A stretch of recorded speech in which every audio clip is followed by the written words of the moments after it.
NRC school आहे मित्र हो.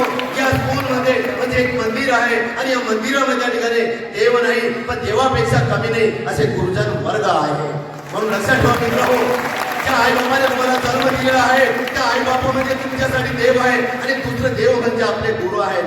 तुम्ही एका दगडाच्या दगड ठेवण्याचा पाया नाही पडले, अरे फोटोला हात नाही घातला तरी चालेल मित्र हो, परंतु ज्या आईनं आपल्याला 9 महिने पोटात ठेवलं, जिनं त्या ठिकाणी तुकडं भाकर काय खाल्लं असेल नसेल हे तुम्हाला चांगला जन्म दिला आणि तुमचं संरक्षण करण्यासाठी ज्याने पाण्याची छाती केली, सह्याद्रीचा जो पहाड बनला, जो आभाळाचा अंग झालं, अरे ऊन तहान सर्व सोचला, तो म्हणजे बाप आहे.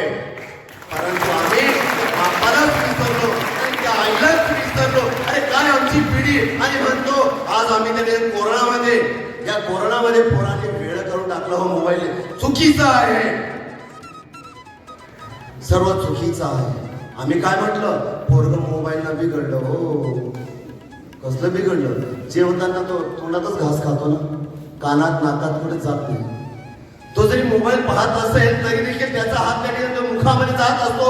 जर त्याला एवढं कळतं मला घरी जायचं, मला मोबाईलचं विविध प्रकारचे ऍप मध्ये घुसत असतो, पुढे दुनिया पुढे सृष्टी त्या मोबाईलच्या आतमध्ये असतो.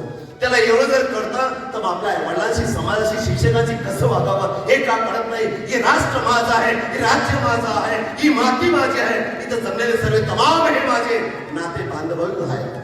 हे आम्ही विचारच केला नाही. आम्ही फक्त शाळेमध्ये प्रतिज्ञा म्हणतो भारत माझा देश आहे, बाकी कुठे. अरे काय आम्ही कधी जात बंधामध्ये धर्मामध्ये आम्ही स्वतःला विभागून टाकलेला आहे. किती वर्षानुवर्ष आपण शिक्षण घेत आहोत, कितीपर्यंत. तुम्हाला सगळ्यांची इच्छा आणि स्वप्न आहे की मला डॉक्टर, इंजिनियर बनायचंय, मला मंत्री बनायचंय, मला PM बनायचंय. तुम्हाला काही बनू शकता, 100% तुम्हाला गॅरंटी देतो. तुमच्यातला कोणीही राष्ट्रपती बनू शकतो, तुमच्यातला हिरो हिरोईन बनू शकतं. या देशाचं नेतृत्व करण्याची ताकद आणि सामर्थ्य तुम्हाला सगळ्यांमध्ये आहे. परंतु आपण काय केलं, मोबाईलच्या आधारे स्वतःला घेतलं, स्वतःला आपण चुकून दिलं त्या मोबाईलला.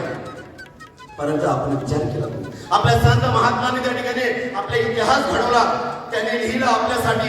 आणि शिक्षक आले आपल्या आईबापांना नेहमी सांगत असतात, अरे लेकरा हे ऐकलंय, हे पोरा हे कर ना, हे पोरा ते कर. परंतु आम्ही ऐकत नाही. आम्ही ऐकतो कुणाचं, त्या मित्रांचं. जो मित्र आमच्या आयुष्यामध्ये कधीच नसतो, जो मित्र कुणाचा होत नाही, कुणाचाच होत नाही. हा देह तुझा स्वतःचा नाहीये तर कुठला तुझा मित्र. तू जाणे माझा रे, तू जाणे माझा रे नाही बरसा, गर्व कशाला रे भल्या माणसा, गर्व कशाला रे भल्या माणसा. शेण्या मातीची चूल बरी चटणी भाकर, शेण्या मातीची चूल बरी चटणी भाकर, गर्व कशाला रे भल्या माणसा. मित्रांनो, या शरीराचा आपल्या ठिकाणी स्वतःला सगळी गॅरंटी नसते रे. अरे ज्यावेळी त्याचा आवाज येतो, तो चप्पल घालायला, त्या ठिकाणी पाणी प्यायला सुद्धा, श्वास घ्यायला, आई वडिलांकडे बघायला सुद्धा तो वेळ देत नाही. म्हणून जोपर्यंत आपण आहोत, जिवंत आहोत, तोपर्यंत त्या प्रत्येक क्षणाची आपण काळजी घ्या. म्हणून मी तुम्हाला पुन्हा सांगतो, तुम्ही देवा धर्माची पूजा नाही केली तरी चालेल, 4ही धाम गेले नाही तरी चालेल, परंतु ज्या आई बाबाने आपल्याला जन्म दिला, सुंदर सृष्टी स्वर्ग दाखवलेला आहे, त्यांच्या पायाला नतमस्तक व्हा. पण आताची पिढी फक्त हाय, अरे काय म्हणजे हाय, सगळे हाय लागून चाललेली आहे. अरे नाही, आमची ही संस्कृती नाहीये. आमची संस्कृती साष्टांग नमस्कार, दंडवत करणं, प्रणाम करणं ही आमची संस्कृती आहे. परंतु काय झालं, आज आम्ही त्या मीडियाला आणि स्वतःची संस्कृती वाट लावली आहे. अरे कसं आमची संस्कृती आज आपल्या ह्या भारताची, या संस्कृतीची परराष्ट्र त्या ठिकाणी आपल्या त्या ठिकाणी स्वाभिमानासाठी अभ्यासात विचार करतात. आपली त्यांनी त्या ठिकाणी तिकडे संस्कृती ऍक्सेप्ट केली आणि आपण त्यांचीकडे घेतली. काही हरकत नाही, कुणाला विरोध नाहीये.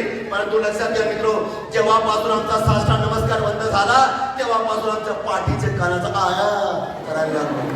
आणि मग कोणीतरी डॉक्टर सांगतो तुम्हाला कधी योगा करावं लागेल, एक काना खाली द्या ना, लावा ना त्याला कामाला. काय योगा करायचं. आमच्या आईबापाने कोणता योगा केला होता? आमच्या आईबापाने आमच्या शिक्षकाचा, मुख्याध्यापकाचा चेहरा बघितला नव्हता. अरे त्याने शहरात थोडा गल्ली जर एखादा शिक्षक जर आला ना, अख्ख्या गावाची टर करत होती, पोरं घाबरत होतं, खिडक्या दरवाजा बंद करत होतं. अरे तो काळ त्याने सोनेरी होता. ज्या दिवसामध्ये शाळेमध्ये ठिकाणी छडी होती, फटके होते, तो दिवस सोनेरी सुंदर होता. म्हणून त्या काळामध्ये, त्या राज्यामध्ये, त्या समाजामध्ये कधीही भ्रष्टाचार झाला नाही, अत्याचार झाला नाही, बलात्कार झाला नाही आणि कोणी दृष्टीने वय दृष्टीने बघितलं नाही. तो आमचा सुंदरसा काळ होता. तेव्हा पण माणसं होते, आता पण माणसं आहेत, पुढे पण असणार आहे, तीच आहे. पण आताचे लोक काय म्हणतात, म्हणजे जनरेशन बदलल्या, कंपनी कमाल आहे.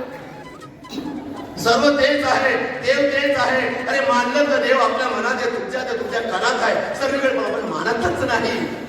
जिवंत माणसाला नमस्कार करत नाही आणि मेल्यानंतर सांगतो नमस्कार, भावपूर्ण श्रद्धा झाली. हा